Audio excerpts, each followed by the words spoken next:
All right, two of the best minds in sport here. I'm Todd, CJ? and we're here for SportsCircuit, bringing you all the sports news that goes around and around. So we got a lot to talk about today, but CJ, when you hear of March, what comes to mind to you?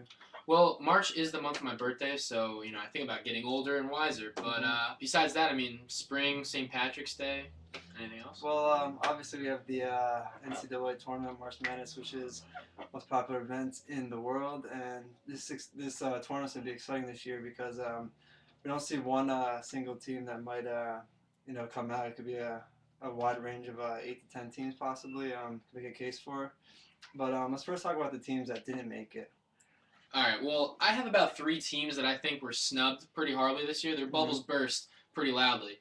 Virginia Tech is my top team that I feel deserved to be in the tournament. Right. Seth Greenberg, I'm sorry. Once again, you're going to be, in the NIT, not in tournament, but, what can I say?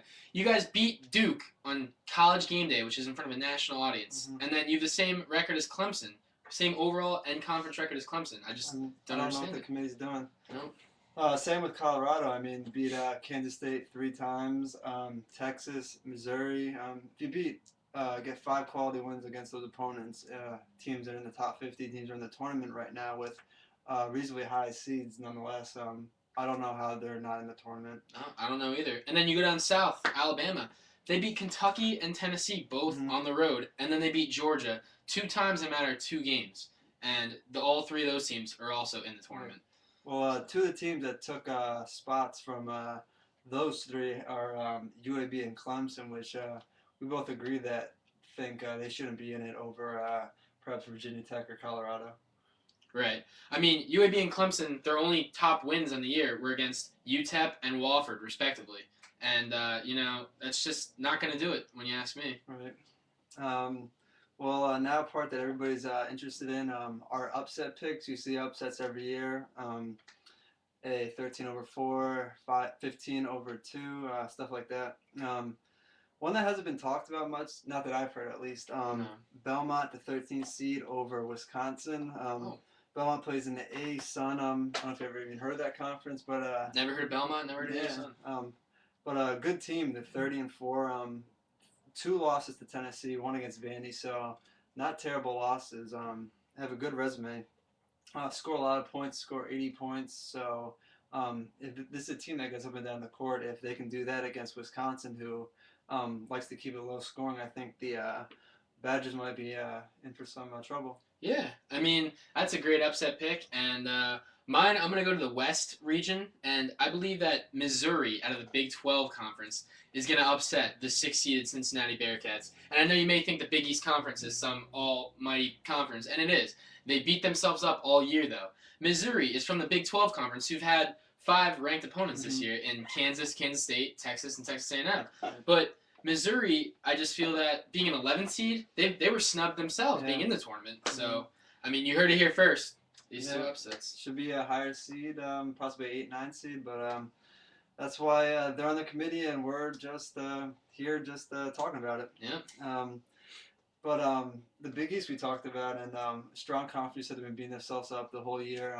We see 2 teams that are struggling as of lately, Villanova and Georgetown. What do you say about that? Well, Villanova, as you all know, being from around the area, if we followed them, and they're usually a guard-oriented team with Scotty Reynolds from last year leading the way. But this year, the guards just haven't done much. Corey Stokes, Corey Fisher, Malik Wayans.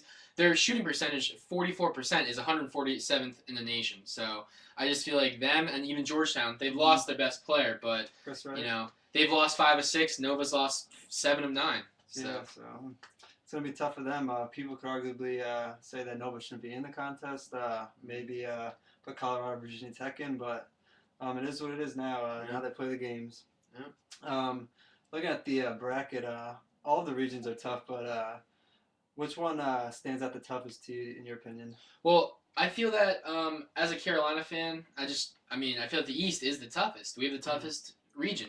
You have the number 1 overall seed, Ohio State, the Big Ten champs. Then you have the Young Guns of Kentucky, the SEC champs. And then you have, Syracuse, the tradition-laden Syracuse out of the powerhouse Big East that the UNC would have to play in the Sweet 16. Right. And UNC themselves is a hot team. So, I feel like the East is going to be the toughest. Yeah, see any team getting out of there.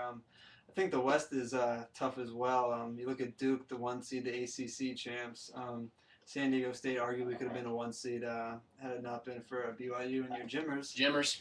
UConn, the Big East champ, is at 3rd seed, and Texas has been playing well as the 4th seed. So I look for any one of those teams to possibly make it to the Final Four and maybe the championship game.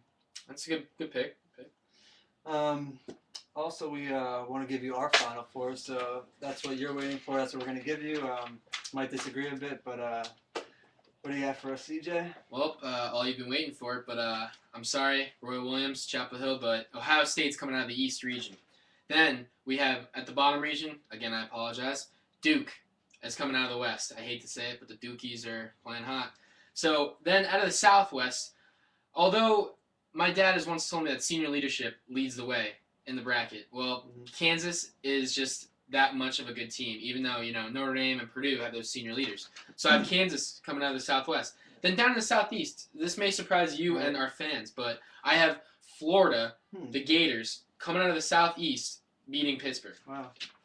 Interesting picks there. I'm agree with you for some, disagree with you on others. I have Ohio State in the East. I think they're the best team in college basketball. Have a tough road, but I think they get there. Same with Duke. I think they're arguably the top 2-3 teams, and another tough region, but I think they make it. You have Kansas, and I have Notre Dame in the Southwest. I do have them beating Kansas, however, in the Elite Eight, but I have Notre Dame advancing to the Final Four, and Pittsburgh in the Southeast defeating your Florida Gators. Oh. So we have a Big East final in that side of the bracket, Yes. leading to the championship game. So, like we said, it's going to be exciting. Nothing's for sure. Anything can happen, so we're looking forward to it. No. And you heard it here first. Kansas, your national champ. I have Kansas over Ohio State. And I have Pittsburgh over Ohio State. At least we both have Ohio State in the final. But agree to disagree. We'll see. We also have Final Four for NBA since the playoffs are almost here. About Sixers. 15, 20 games left. We're going to talk about East and West, both spots. Season would end now. We have Boston, Chicago, Miami, Orlando round out the top 4. Atlanta, New York, Philly, and Indiana, with the Knicks in the 6th spot right now, and Philly's in the 7th, but it looks like it could flip-flop at any moment. Philly's playing great basketball right now. They are. Love it. But I have, no surprise, Boston, Chicago, Miami, and Orlando advancing to next round, and we get to see the Heat-Knicks matchup we've been waiting for since the trade. So Yes. Melo and Stoudemire going to Miami to take on the Big Three. So Got it. it's going to be a good matchup, but I have Boston and Miami in the conference finals, with Miami winning. And Western Conference, what do you have? I heard you have an upset for us. My East is very similar. I have the Heat Yeah. and Celtics too. I just feel that this is the Heat's year. Celtics are just getting older. But in the West, I don't know how you feel about this, but I like the Thunder. The Thunder are a young team. Kevin Durant, hook 'em horns. They're just power. And also, remember this: Kendrick Perkins, late season trade deal. He is going to be able to match up with who I have them playing in the Western Conference Finals, the LA Lakers, Bynum and Gasol. Do you feel like he's going to be able to take the Thunder over the top? I just feel that this is the Thunder's year as well. It's going to be Heat Thunder, ladies and gentlemen. And for my West, I have basically the same, except for instead of OKC, I have the Spurs taking on the Lakers in the conference championships. I know you don't like the old legs, but veterans old been legs. doing it all year. I think they're going to cruise to the conference championship, but I think the Lakers take them down, facing Kobe LeBron final that we wanted about 2 years ago. Last year we didn't get, but I think we get it this year, and I see Miami Big Three taking it down this year. I respect that pick, and I also have the Miami Heat beating the Thunder to be NBA champs. The Heat. Bosh, Wade, LeBron, it's your year, man. I know you've been taking a lot of heat, but no pun intended. Yep, and they just beat the Spurs last night by 30, right? Yes, they did. There you go. We're also going to talk about the NFL lockout, which we're new to the whole situation. We don't know much about it. No. Been following it on TV though, so from what we know, the deadline just passed, and after a couple extensions and no deal was made, so looks like April 6th is a scheduled hearing to hopefully end the lockout. So see what happens there. Peyton, please get it done, my friend. Get it done. You and Drew Brees, Please, we got to see a season. I don't care if it's shortened. We want a I season. mean, the players talking about or the owners rather talking about a longer season, but the players don't want it. Nope. Owners want more money, I guess, from what we understand, and Yeah. it's a tough situation. But we want football. You guys want football. And there's even talks about the we heard that the college prospects coming to the draft might not even they would boycott the draft and not even be up there. I just feel like if you're a young player and you're going to be drafted into the NFL, which is the most watched league I feel in the world. I mean, you want to be there to shake the hand of Roger Goodell. Right. Patrick Peterson from LSU. Yeah. Patrick overall Peterson. prospect said he would still enjoy going. So given the opportunity, he'll still be there. And I feel like if he goes, everybody will fall in his Everybody place. should follow. You want to be there. Effect. Yeah. But yeah, that's about it. We'll see what happens with the lockout. Hopefully there is football. Hopefully full season. I mean, what are we gonna do if there's no football? So sit around and play cards. Yep, I guess. so. What can you do? But I think that's all for Sports Circuit today. Todd, CJ, and hopefully you guys check us back next time. Like us. Feel free to comment on our wall, on our page, Facebook. Follow us on Twitter, MySpace. We don't have it yet, but we'll get it. But we'll be around. hit us up, like us, comment. Yes. Thanks for your time. Thank you.